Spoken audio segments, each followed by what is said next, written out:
তেওঁলোক য'ত থাকে জাগাখিনিত কংগ্ৰেছৰ পৰিৱেশ আছে নহয় কাৰণ তেওঁলোকে এইকাৰণে ভাবে অহাবাৰ চৰকাৰখন কংগ্ৰেছৰে হ'ব বুলি কাৰণ সেই জায়গাবিলাকত 100 জনেই কংগ্ৰেছী গতিকে এজনে সুধিয়ে এই আগলেবাৰ কে আসবে কি কবা কংগ্রেস আসবে আর তুই বলো তো কংগ্রেস আসবে তুই বলো কংগ্রেস তো রাহুল জি বলে গেছে তো কি চিন্তা গতিকে তার পরিবেশটো আমি কল্পনা করার দৰে নহয় এটো এখন কমপ্লিট বেলেগ এখন পৃথিবী এটা সাপৰত যদি আপুনি থিয় হয় কংগ্ৰেসে লাগে গোৱালপাৰাত থিয় হলে কংগ্ৰেসে লাগে যিখিনি জায়গাত এভিকশন হৈছে বা ঢিং লাহৰিঘাটত থিয় হলে কংগ্ৰেসে লাগে গতিকে সেই জায়গাখিনিৰ মানুহে অসমৰ বাকি ৰাজনৈতিক পৰিবেশটো তেওঁলোকে বিশ্লেষণ কৰিব নোৱাৰে তেওঁলোকে ভাবে ৰাহুল গান্ধীয়ে কৈ গল যদি হৈ গল কাৰণ তাত থিয় হলে যোৰহাট ডিব্ৰুগড় শিৱসাগৰ তাত কি চলি আছে গম নাপায় কাৰণ তাত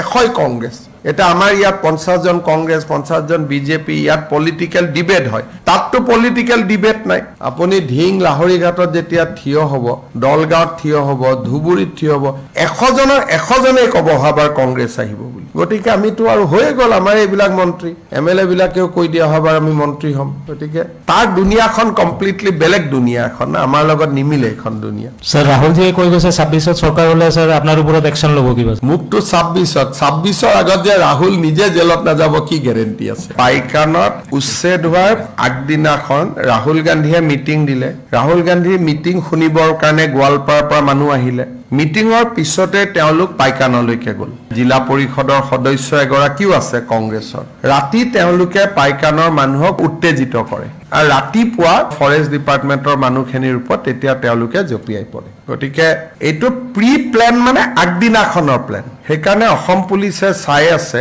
যে ৰাহুল গান্ধী আৰু খাৰগেৰ প্ৰভোকেটিভ ভাষণৰ ইয়াত ইম্প্যাক্ট আছিল নেকি থাকিলে আমি তেওঁলোককো মাতিব লাগিব পিছত কাৰণ আফটাৰ অল এজন মানুহৰ মৃত্যু হৈছে আৰু এজন মানুহ খুব সংকটজনক অৱস্থাত আছে in Assam police nothing is pending we do not going to be we took action immediately so 10 people has already been arrested so in our dictionary we do not think of doing we do not talk of doing we did immediately 1 hour 2 hours within the incident so our action is already completed we have arrested the people so ami ji action lobo lage amar kam শেষ আৰু পাইকানত এতিয়া কোনো নাই খালি হৈ গল একদম উলিয়াম নামৰ কিন্তু উচ্ছেদ চলিব আৰক্ষীয়ে যাতে এলানৰ পৰিৱেশৰ মুখামুখি নহয় অনুৰতাতে উচ্ছেদকাৰীৰ পৰা আক্ৰমণৰ মুখামুখি নহয় তাৰ কাৰণে কেনেকুৱা ধৰণৰ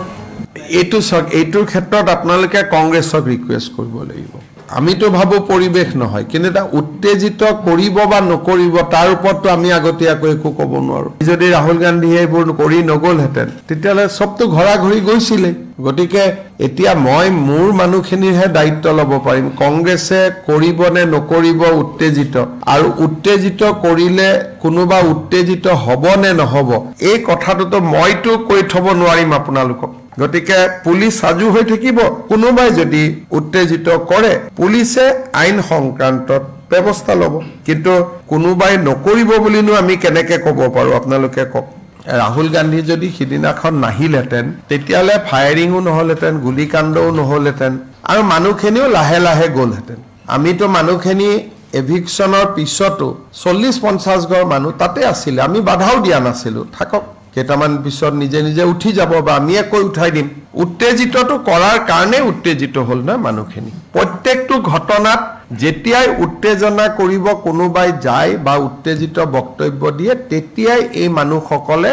হাতত লাঠি জুং লৈ চেষ্টা কৰে গৰুখুটিটো একেটাই ঘটনা হৈছিল গতিকে এটো পেটাৰ্ন যেনেকে বুঢ়া চাপৰি যেতে এভিকশন হৈছিল আমাৰ কংগ্ৰেছৰ বিধায়ক এজনে গৈ উত্তেজিত কৰিলে তেতিয়া পিছদিনাখন মানুহখিনিক লাঠি জুং লৈ খেদি আহিলে কাৰণ এওঁলোকে বহুত পেপাৰ টিভি পঢ়ি থকা মানুহ নহয় কোনোবাই গৈ উত্তেজিত কৰি দিয়ে উত্তেজিত হৈ যায় আৰু এটা তেওঁলোকৰ সাইকোলজি আছে তেওঁলোক য'ত থাকে জায়গাখিনিত কংগ্ৰেছৰ পৰিবেশ আছে নহয় কাৰণ তেওঁলোকে এইকাৰণে ভাবে অহাবাৰ চৰকাৰখন কংগ্ৰেছৰে হ'ব বুলি কাৰণ সেই জায়গাবিলাকত এটা সাপৰত যদি আপুনি থিয় হয় কংগ্ৰেছে লাগে গোৱালপাৰাত থিয় হলে কংগ্ৰেছে লাগে যিখিনি জায়গাত এভিকশন হৈছে বা ঢিং লাহৰিঘাটত থিয় হলে কংগ্ৰেছে লাগে গতিকে সেই জায়গাখিনিৰ মানুহে অসমৰ বাকি ৰাজনৈতিক পৰিবেশটো তেওঁলোকে বিশ্লেষণ কৰিব নোৱাৰে তেওঁলোকে ভাবে ৰাহুল গান্ধীয়ে কৈ গল যদি হৈ গল কাৰণ তাত থিয় হলে যোৰহাট ডিব্ৰুগড় শিৱসাগৰ তাত কি চলি আছে গম নাপায় কাৰণ তাত